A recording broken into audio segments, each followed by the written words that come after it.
the sort of main town of Mindanao, which is this big island, and it's a real sort of industrial, busy town.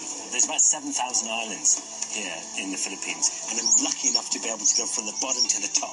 So the idea today is I'm going to try and look for a food truck that's going to be able to take me up the road. And there's loads and loads of them here, and they're all coming in and out of town all the time. So this is kind of a brilliant place to start. Hey, Charlie. See, yeah. Welcome to Davao City. Yeah, thank you. So you said there was this truck or It's a Jeep/truck. Yeah. We're looking at it right now. Oh, this one. This is the one. But you don't see jeepneys with two set of tires at the back, not like this one. This is really a big one because this travels all the way up to the mountains to get all the vegetables down. Right. And that's what they're bringing in, the fresh produce from the mountains. So yeah.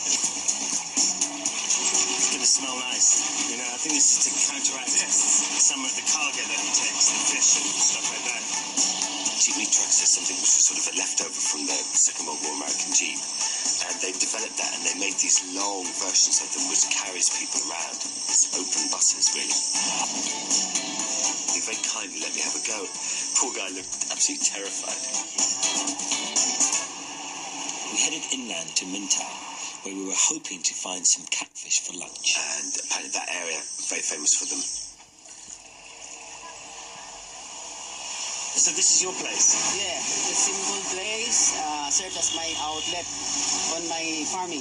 You produce these catfish? Yes, I produce. Oh, what you mean you have a fish farm? Yes, on the backyard, in the other side of my farm. On this side, I have rice and fish mix, or rice-fish integration, I should say. Rice and fish? This guy has converted his whole farm into organic farming, and he'll put carp in with the rice so that the carp eat the little snails, which means that the snails don't eat the rice, and then the little birds come down and they eat the insects, and so he uses barely any insecticide. At this side, I learned almost double from a simple farmer. Wow. In comparison. It's just incredible. What a genius. While he showed us his farm, we went to the back of his property where he has his fish ponds. This is a simple hatchery facility.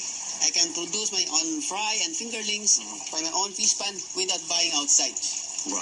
That's it. Totally self-dependent. That's just incredible. Impressed with your setup and what you're doing. I feel that all of us have the responsibility to do the same for the next generation and to make it a better world for me. Okay. Appreciate it. Thanks for everything. Okay. And bye-bye, little organic farmer. Yeah. Yes. You're the next generation. Generation farmer.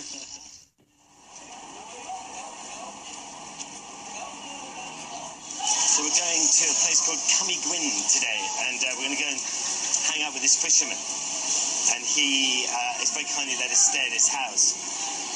And but we're going to buy some tickets for the ferry. This is where we're going. Wednesdays, Fridays, and Sundays. Is it Wednesday today? Must be. Otherwise, I wouldn't be here. I can have 5 tickets to Camiguin. Gate 1, sir? Gate 1. Yes, sir. That'd be nice to do a bit of fishing. I hope it's nice, calm weather today. So, because I'm not the greatest at seafaring people. Oh, they've gotten vomiting before they've even got on the boat. What kind of ship are we getting on?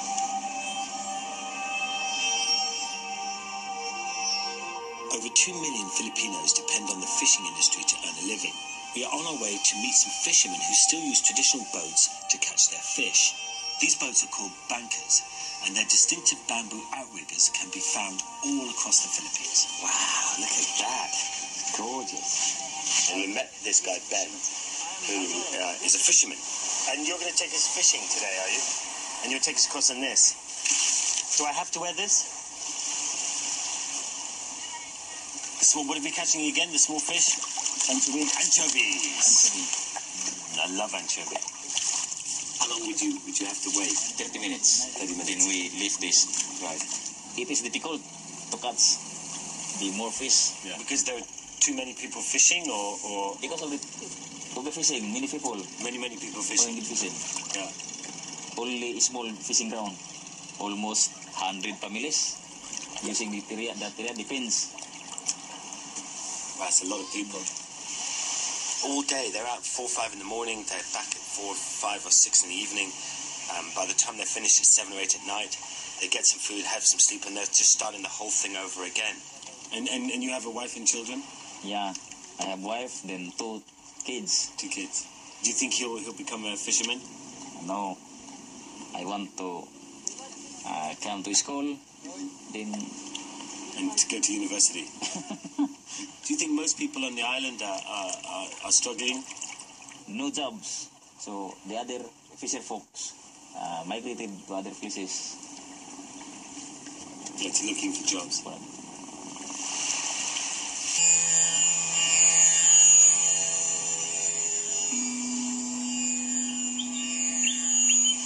this is where I slept last night.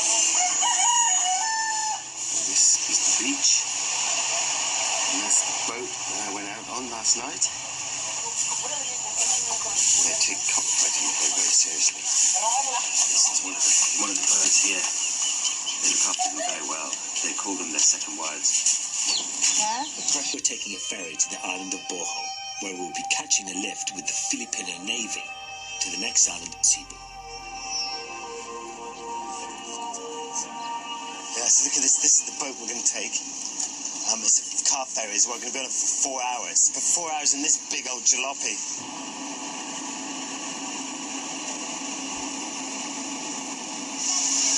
Madness, huh? Trucks everywhere. Huh? Watermelon. Do you work and live on the boat? You live on the boat. Where do you sleep? In here? Just here? And they all have their own locker. My God.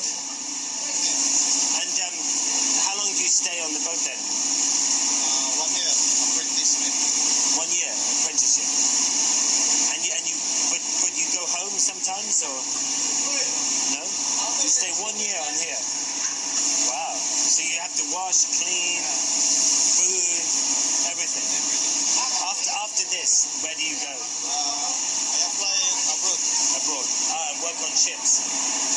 Container ships and stuff like that. And it's good business, good money? The money is good? They have that small little area where they wash on deck. They have the little crew area where they can get changed. And basically at night time when the ferry's not running, they live on the ferry. And they sleep on the chairs where we slept. Each year, over 1 million Filipinos go abroad to find work and join the 11 million strong workforce already overseas. You know, you've got to go abroad to make your money, really. Simple as that. This is Bohol, where we're going, and then we're going to cross over the island and have a look at the Chocolate Mountains. The idea is to get this Navy ship that's leaving at 5. I hope they let me use the guns.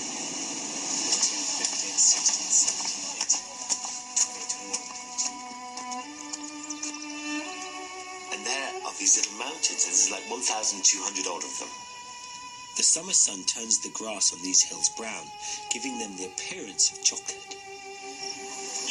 Just stunning. We jumped on a ferry to the town of Ormoc on the historic island of Leyte. This will be our penultimate ferry on our journey north to Manila.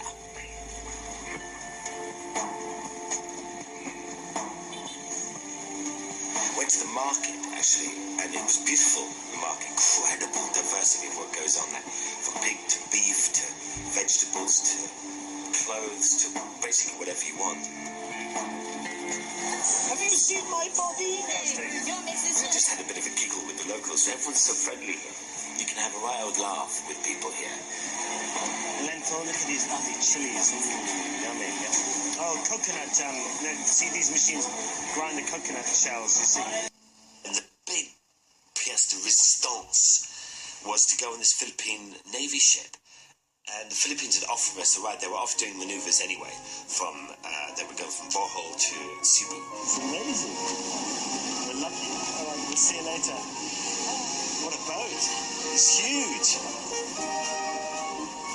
Where was the ship originally from? From Korea. From Korea, yes. This is a PKM, a patrol killer menu. The mission of the ship is to conduct maritime patrol. Is she a good boat?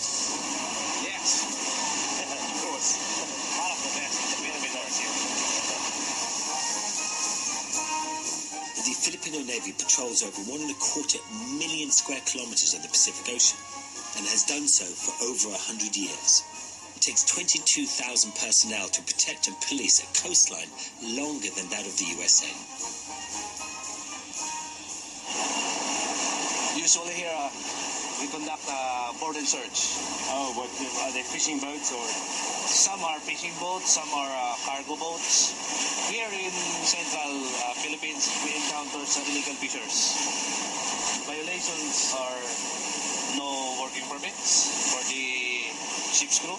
I've never been on a Navy boat before, and certainly not crossing the sea to another island. Navy life for me.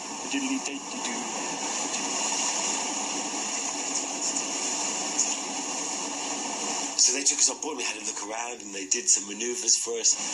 General quarters. So everyone's practicing. On the 8th of December 1941, 10 hours after the attack on Pearl Harbor, the Japanese invaded the Philippines. The aerial bombardment forced the US troops stationed on the islands to retreat. By May 1942, the Philippines were under Japanese control.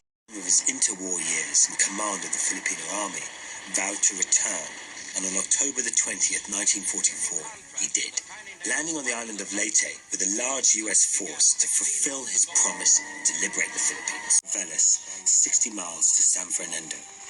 Known as the Bataan Death March, it's thought up to 20,000 may have died on the journey. Most comfortable ride we've had so far. Actually, it's not that comfortable. It's all prickling to my back. This is our farm, and I'm the proprietor of this farm. It's mostly cows, yeah, but we also have goats. Right. Yeah. Livestock in the Philippines tends to be of low quality and susceptible to disease. The farm runs a distribution program to upgrade the livestock line in the region by introducing resilient breed cattle and goats from Australia. And how do they look from him? Do they buy them off you, or No, it's free. it's free? Aside from the cattle, we also have goats. Yeah. Just in case of the different farmers who don't have enough land. Yeah. This is a particular breed. It's called a boar. Tomorrow we'll be delivering one male and one female goat to one of our recipients. Okay. Just to give you an idea on how the program works. Oh, brilliant. Yeah. Oh, that sounds Yeah. great. We're going to jump off a couple of goats first this morning. 1, 2, 3. 1, 2, 3. You want to ride with them, yeah? Yeah, why not? The farmer family, we're gonna give these two to our. Basically, they've got local goats, and we'll give them a male and a female. And the idea is to upgrade the line. Yeah. So we're off now to the jeepney factory, which jeepneys are massive in the Philippines. It's pretty much how they take everybody everywhere are in jeepneys, and all different sizes. So we're going to go to the factory and have a look. But we're ultimately getting to Manila tonight. For me, it feels like a real milestone. We're sort of more than halfway, really. We've just got Taiwan and Japan next. With a bit of luck, we're going to get a boat.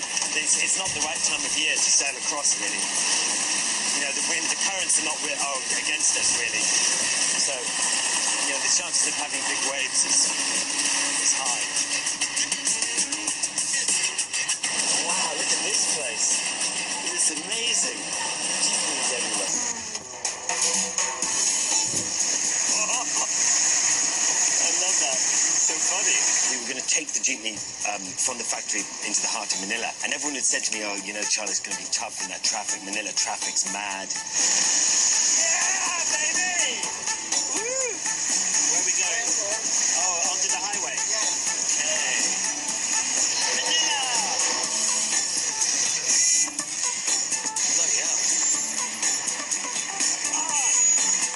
Fuck you.